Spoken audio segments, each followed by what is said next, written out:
अस्सलाम वालेकुम दोस्तों, आप देख रहे हैं मेरा चैनल मार्केट रेट स्टोर। इस वीडियो में एक नहीं दो अहम खबरें आप लोगों के साथ शेयर की जाएंगी साल 2025 के गंदम और चावल के और मुंजी के हवाले से। तो वीडियो को एंड तक देखिएगा और चैनल को सब्सक्राइब लाजमी कर लीजिएगा। आपको बताया जाए कि वजीर ज़राअत पंजाब आशिक कुरबानी की ज़ेर सदारत एक अहम इजलास हुआ, जिसमें उनका बताना था कि सूबे में 1,62,50,000 एकड़ रकबे पर गंदम की काश्त का हदफ जो है हासिल कर लिया गया है। दूसरी जो अहम खबर है कि खालिद हसैन बाट चेयरमैन किसान इत्तेहाद, उनका एक अहम पैगाम आया है कि साल 2025 की गंदम की कीमत के हवाले से अहम फैसले किए जाएंगे। एक अहम वीडियो जरा जरूर देखिएगा।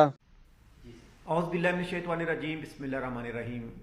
मैं किसान इत्तेहाद की तमाम तंजीमों से, सियासी जमातों की तंजीमों से, ख़ासकर ये मेरा मैसेज सिर्फ किसान इत्तेहाद की तंजीमों से है और मैं तमाम दोस्तों का शुक्रगुजार हूँ जिन्होंने किसानों को इकट्ठा करने की कोशिश की। मैं तो किसान इत्तेहाद का 4 साल की तकरीबन मुझे चेयरमैनशिप हो गई है।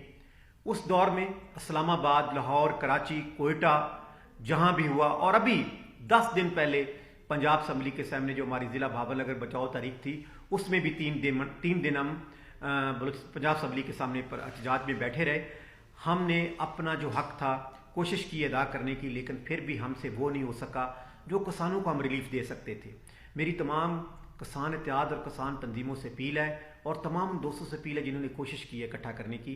लेकिन आज मैं ये मैसेज के हवाले से तमाम किसान तंजीमों से अपील करता हूँ कि अपने हक के लिए अपने लोगों को इकट्ठा करें। आपको पता है हमारे बिजली के बिलों के इशूज़ में हमारे साथ जो जुल्म हुआ, लेकिन हम किसान तंजीमें चुप रहीं, कोई एहतजाज नहीं किया, इसलिए कि हमें कोई गिरफ्तार ना कर ले। लेकिन मैं तमाम उन किसान तंजीमों से अपील करता हूँ कि कब तक आप जुल्म बर्दाश्त करते रहेंगे। आप तंजीमें हैं, आपने नीचे लोगों को करना है। लोग आपकी तरफ देखते हैं, हमें कॉल करते हैं कि किसान इत्तेहाद वाले क्या कर रहे हैं। और दूसरी जो किसान तंजीमें हैं, मैं उनसे अपील करता हूं, और जो पुराने किसान इत्तेहाद है जिन्होंने बनाया, उनसे भी अपील करता हूं कि आप आगे आएँ। नहीं कोई इकट्ठा होता किसान तो ना हो, लेकिन एक चीज़ के लिए, गंदम के रेट के लिए, बिजली के बिलों की इशू के लिए तो हम इकट्ठे हो सकते हैं।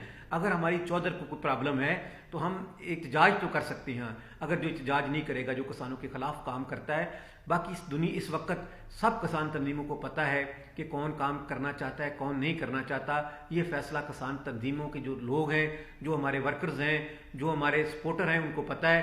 मैं तमाम किसानों से अपील करता हूँ कि गंदम पे रेट पे और बिजली इशू पे इकट्ठे हैं। एक हफ्ते का मैं आपको टाइम देता हूं तमाम तंजीमों से, क्योंकि पहले आप कहते हैं कि ऐलान कर दिया।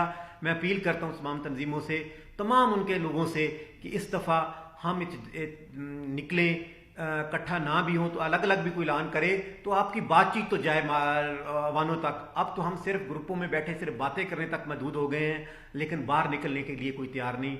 मैं आपको सबसे अपील करता हूं कि अगले हफ्ते तैयारी करें और मशवरा दें कि हम किस तरह एहतजाज को लेकर चले, खासकर बिजली के बिलों का इशू और गंदम के रेट पे। बहुत शुक्रिया, अल्लाह हाफिज़। और एक अच्छी खबर सामने आई है कि बांग्लादेश ने 1971 में आज़ादी के बाद पहली बार पाकिस्तान के साथ बराह रास्त तजारत का आगाज कर दिया। इस सिलसिले में 50,000 टन चावल की पहली खेप पोर्ट कासम से रवाना कर दी। बात कीजिए आज के ताज़ा रेटों की, तो अच्छा कायनात का हाथ वाला जो माल है 5250 से लेकर 5350 गला मंडी अरब वाला में, कटर वाला 5150 से लेकर 5250 और 1509 की अगर बात करें तो अच्छा हाथ वाला माल 5200 तक सेल हुआ और कटर वाला 5000 से लेकर 5100। और गंदम के रेटों की बात की जाए, आज पंजाब में सादिकाबाद में 250 से लेकर 250 रहीम यार खान में 250 से लेकर 240 और यजमान में 2750 से लेकर 2780 आज का गंदम का ताज़ा रेट। बाजरे की बात की जाए तो बाजरा मार्केट लाला मूसा लाइन 4150 से लेकर 4180 और इसके बाद मुल्तान मंडी में अगर बात की जाए तो 4050 से लेकर 4100 फी मन तक रेट। और फैसलाबाद सरगोदा मंडी में बात करें तो 41 से लेकर 4150 आज का रेट। और गला मंडी बहावल नगर में सरसों की बात करें तो 6500 तक आज का रेट। गंदम 2850 गला मंडी बहावल नगर में। तिल 12800 मकई 2900 तक आज का रेट। और कपास का आज का रेट 8500 ताज़ा तरीन।